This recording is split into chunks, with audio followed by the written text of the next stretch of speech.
Hai semuanya, balik lagi sama Calon Sarjana. Apa yang kalian pertama kali pikirin kalau ngeliat keluarga Pascal di YouTube ini? Kelihatan keluarga yang bahagia kan?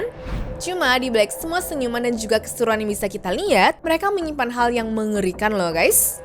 Yap, ayah mereka yang terkenal suka videoin keluarganya ini punya perilaku paranoid yang sangat parah, dimana bikin dia menjalani dua kehidupan sekaligus. Bahkan nih, dia juga berubah jadi seorang pembunuh berdarah dingin loh. Iya, yang awalnya YouTuber ternyata berakhir menjadi seorang pembunuh. Hai, aku Jenny dari Calon Sarjana dan inilah kisah dari Savannah Pascal. Pernah dengar nggak ada orang yang ngomong kalau kehidupan orang di depan kamera dan belakangnya tuh berbeda 180 derajat? Dan kita nggak boleh selalu percaya sama apa yang kita lihat depan kamera, karena ya ujung-ujungnya bakalan kecewa. Nah, itulah yang bakal terjadi di video kali ini. Cuma kita bahas dari awal dulu ya, siapa aja sih orang-orang di keluarga ini guys? Inilah kisah Savannah Kinchin yang lahir pada 22 Agustus 1990 di Pasadena, Texas, Amerika Serikat. Dirinya dikenal sebagai anak yang baik dan suka berkuda dengan ayahnya. Savannah juga sangat peduli dengan binatang dan sering membantu hewan-hewan yang terluka ya guys. Mau itu burung, anjing, atau apapun lah, pokoknya dia selalu tergerak hatinya untuk menolong mereka. Selain itu, dirinya juga tergolong sangat religius dan pernah menjadi anggota marching band serta tim bowling di SMA-nya di sana. Nah, setelah lulus, Savannah juga sempat mengejar karir di bidang kedokteran hewan karena kecintaannya sama binatang. Bahkan dia sempat tuh yang magang di sebuah klinik hewan guys. Cuma pada akhirnya dia lebih milih untuk belajar seni kuliner. Namun, kehidupan Savannah tidak selalu mulus. Pada usia 19 tahun dia ini hamil dan harus menjadi ibu tunggal setelah ayah anaknya kabur meninggalkan dirinya. Sampai akhirnya 3 tahun kemudian pada usianya yang sudah menginjak 22 tahun, dia bertemu dengan seseorang yang akan mengubah hidupnya saat berbelanja di toko kelontong. Iya, dia ini adalah Trent Pascal. Saat mereka berdua ketemu, umurnya tuh sebenarnya cukup jomplang ya. Trent adalah bisnismen yang usianya sudah kepala 4 alias 40 tahun. Sedangkan Savannah masih 22 tahun. Melihat ini, Savannah tidak lagi mencari petualangan. Dia pengen kehidupan yang stabil untuk anaknya William, dan Trent tampaknya adalah pria yang bisa menawarkan itu ya guys. Di umur segitu udah harus ngurus anak, tentu ini dianggap sebagai kesempatan yang tidak boleh dilewatkan lah mungkin untuk si Savannah ini.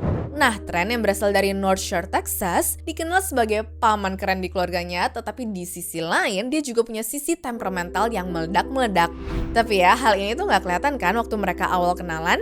Teman-teman Savannah sendiri sebenarnya udah concern dari awal, soalnya pacaran sama om-om yang usianya jauh banget gini tuh anomali banget ya pada saat itu. Tapi omongan ini pun cuma masuk telinga kiri keluar kanan dan gak pernah Savannah hiraukan. Dia pokoknya cuma mau anaknya dapat kasih sayang dari seorang ayah. Mereka pun singkat cerita akhirnya menikah lah tuh setelah beberapa bulan pacaran teman-teman.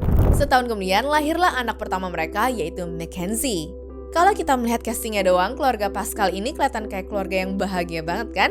Ayahnya sukses, ibunya penuh kasih sayang, dan dua anaknya tumbuh dengan cinta dan juga perhatian. Kelihatan sempurna banget kan? Bahkan Savannah sendiri bisa memulai karirnya sendiri dengan terjun ke dunia layanan pemakaman untuk membantu keluarga yang sedang berduka. Namun semakin lama tinggal dengan Trent, kelakuan aslinya pun semakin kelihatan. Di balik pintu yang tertutup, hubungan mereka tuh mulai retak ya teman-teman. Ternyata di balik panggilan paman keren yang ini, dia adalah orang yang tidak segan mutusin hubungan. Bahkan dengan keluarganya sendiri, kalau dia tuh ngerasa tidak sejalan loh. Tetangga mereka aja mengaku sering mendengar pertengkaran, entah itu di dapur atau di halaman belakang. Dan kalau Savannah berani membantah, semakin hancurlah situasinya. Ditambah lagi, suaminya ini punya ketakutan berlebihan terhadap sistem keuangan ya. Iya, dia tuh gak percaya sama bank sama sekali dan lebih milih menyimpan semua uangnya di dalam rumahnya. Apa karena umurnya udah tua ya? Jadi kelakuannya kayak orang-orang zaman dulu gitu kan guys? Ya, gak ada yang tahu pasti lah ini. Tapi di samping itu ternyata ada yang lebih kacaunya lagi nih.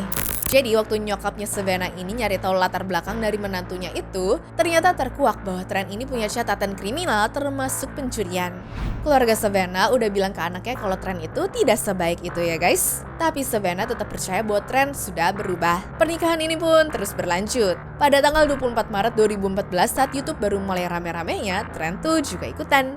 Dia sempat membuat channel dan upload video vlognya bareng keluarganya ya. Yang nonton tuh rame guys, 1000-an ada kali. Keluarga ini terlihat bahagia banget dan jadi keluarga impian lah ya kalau kita lihat di videonya.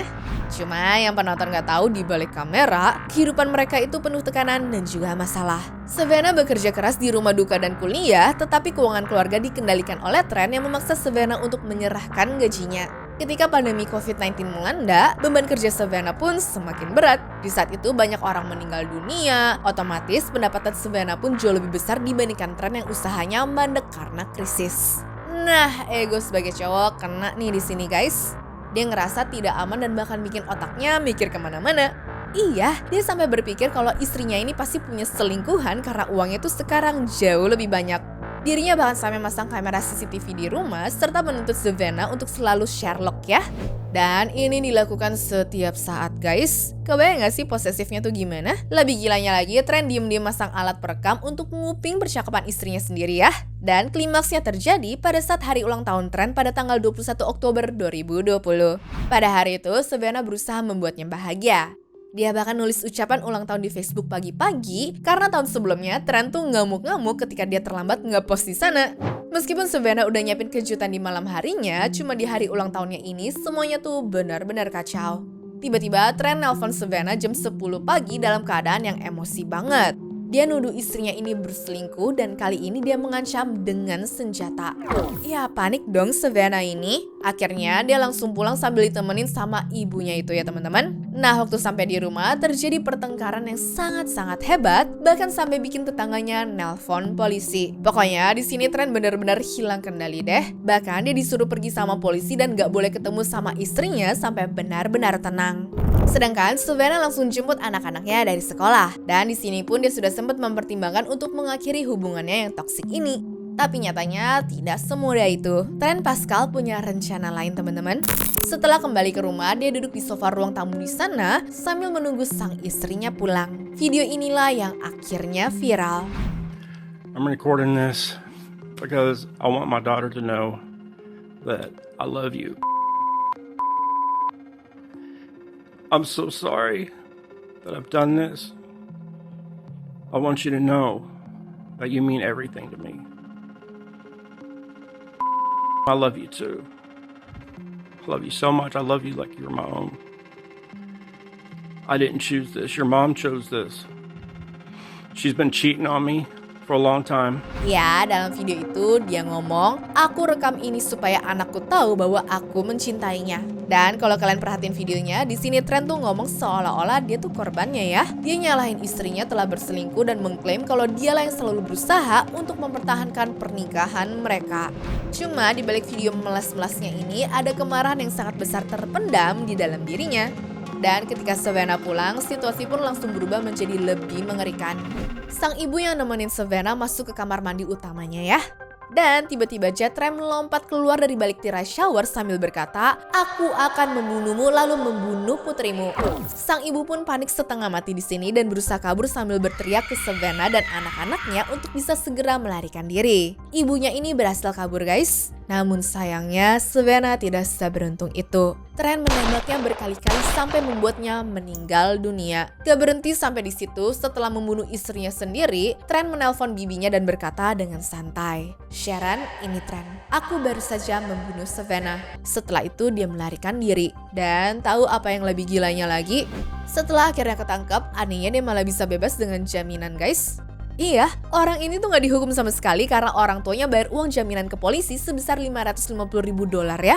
Ya gak bener-bener lepas sih, dia tuh jadi kayak tahanan rumah yang pakai ankle monitor gitu teman-teman. Tapi ada yang lebih ngagetin. Ankle monitor yang dipasang ke Trent ini ternyata bisa dilepas pasang dengan mudahnya. Dan hasilnya, ya iyalah, dia bebas berkeliaran sesuka hati dan bahkan sering pamer lagi jalan-jalan di media sosial. Ngeliat kelakuannya kayak begitu, keluarga Savannah pun tentu marah besar kan? Tiap kali bikin laporan ke polisi, mereka kayak nggak digubris sama sekali guys. Polisi tuh seolah-olah nggak peduli. Dan yang jadi ketakutan semua orang, akhirnya kejadian.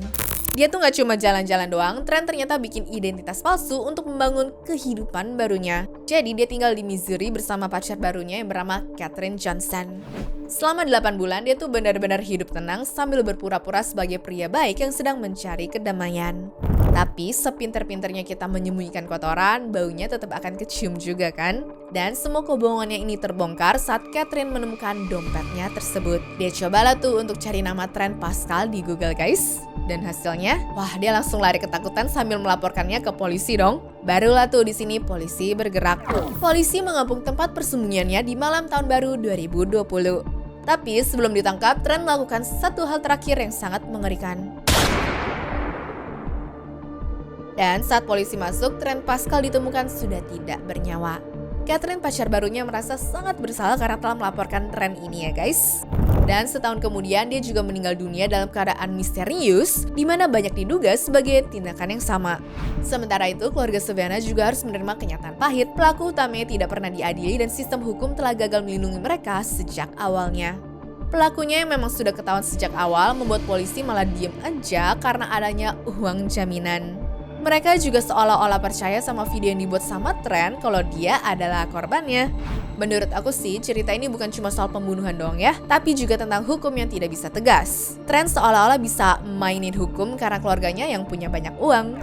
Dia bahkan berhasil memperdaya orang-orang di sekitarnya dan tetap bisa menjalani kehidupan bebas meski telah melakukan kejahatan yang begitu mengerikan. Sedangkan keluarga Savannah nggak bisa berbuat banyak ya guys. Padahal seharusnya polisi melakukan penyelidikan dulu kan? Toh Trent juga sudah masang alat pelacak di handphone istrinya kok. Tinggal dicek aja benar atau enggak. Tapi mereka malah lebih percaya sama Trent yang mungkin kelihatan tidak berdaya. Kayaknya hukum di mana-mana sama ya. Orang-orang yang punya uang selalu bisa berlindung di balik itu semua dengan gampang guys. Sedangkan kita yang biasa-biasa ini harus nurut aja ya sama apa kata mereka. Bagaimana guys menurut kalian terkait kasus kali ini? Kalau teman-teman suka dengan video modelan begini, jangan lupa kasih likes, share, dan juga subscribe-nya ya. See you guys di video-video berikutnya. Bye! Anyways, cukup sampai di sini ya guys video hari ini. Sampai jumpa di video selanjutnya. Dah!